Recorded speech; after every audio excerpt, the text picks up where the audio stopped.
Salve rapaziada, bem-vindos a mais um episódio de Guia de Yu-Gi-Oh! Duel Links, onde eu trato de trazer para vocês os principais conceitos, regras e pormenores que envolvem o jogo. E no episódio de hoje a gente vai falar sobre as cartas armadilhas, as famigeradas cartas armadilhas. Um probleminha no meta atual são cartas com fundo roxo.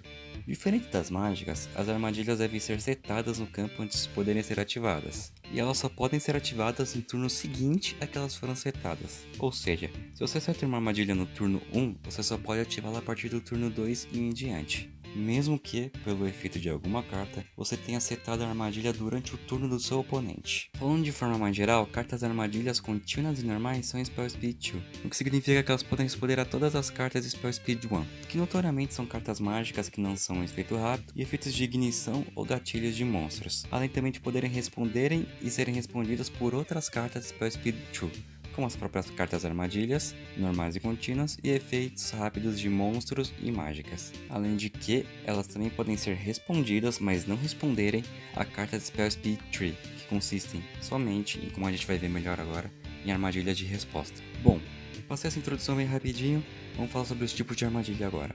Armadilhas normais, como dito anteriormente, são Spell Speed 2, e podem ser ativadas no turno de qualquer duelista, a menos que tenham sido setadas nesse turno. Após sua ativação, são enviadas para o cemitério, exceto no caso de algumas armadilhas normais que podem se equiparar a um monstro, permanecendo numa das zonas de mágicas e armadilhas. Apesar da imensa maioria de armadilhas normais só poderem ser ativadas enquanto no campo e a partir do segundo turno seguinte que foram setadas, através dos efeitos de algumas cartas específicas, ou cumpridos determinados requisitos, elas podem ser ativadas no turno em que foram setadas, ou diretamente da mão. A falta de um símbolo impresso nesse tipo de carta indica que ela é uma armadilha normal. As armadilhas contínuas, tais como as armadilhas normais, também são Spell Speed 2 e seguem o mesmo rito de ativação. Porém, diferente das armadilhas normais, após sua ativação, elas seguem em campo e seus efeitos são válidos enquanto elas estiverem com a face para cima. Essas cartas se mantêm no campo até serem destruídas, banidas, retornadas para a mão ou retornadas para o deck, ou caso o dono da carta não consiga mais pagar seu custo de manutenção, se houver algum.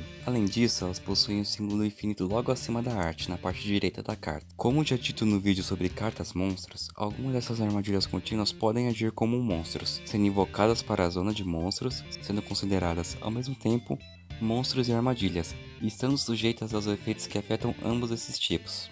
As armadilhas contínuas podem ter efeitos contínuos per se, de gatilho, e efeitos de ignição que são semelhantes a efeitos rápidos, uma vez que eles podem ser ativados nos turnos de ambos os duelistas.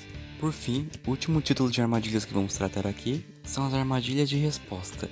Consideradas as mais fortes armadilhas do jogo, armadilhas de resposta seguem o mesmo rito de ativação e são enviadas para o cemitério logo após sua ativação e resolução. Porém, elas são Spell Speed 3, o que significa que podem responder a praticamente todas as outras cartas do jogo e só podem ser respondidas por outras armadilhas de resposta. E geralmente, elas são ativadas em resposta à invocação de um monstro ou ativação de uma carta, raramente sendo usadas como o primeiro elo de uma corrente. Muitas delas, devido ao seu poder, possuem custos relativamente altos a serem pagos para sua ativação.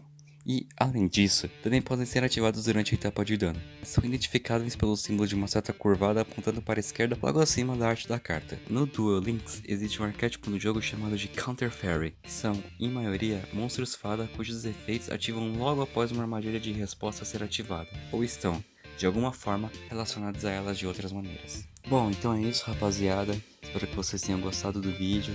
Mais uma vez, qualquer dúvida, deixem nos comentários que eu vou tentar responder o mais rápido possível. Se você gostou, deixe seu like. Se você gosta de conteúdo assim, se inscreve no canal. Se você gostou muito, compartilha com seus amigos, dá uma ajuda bacana aqui pro canal. E é isso. Um abraço e até a próxima.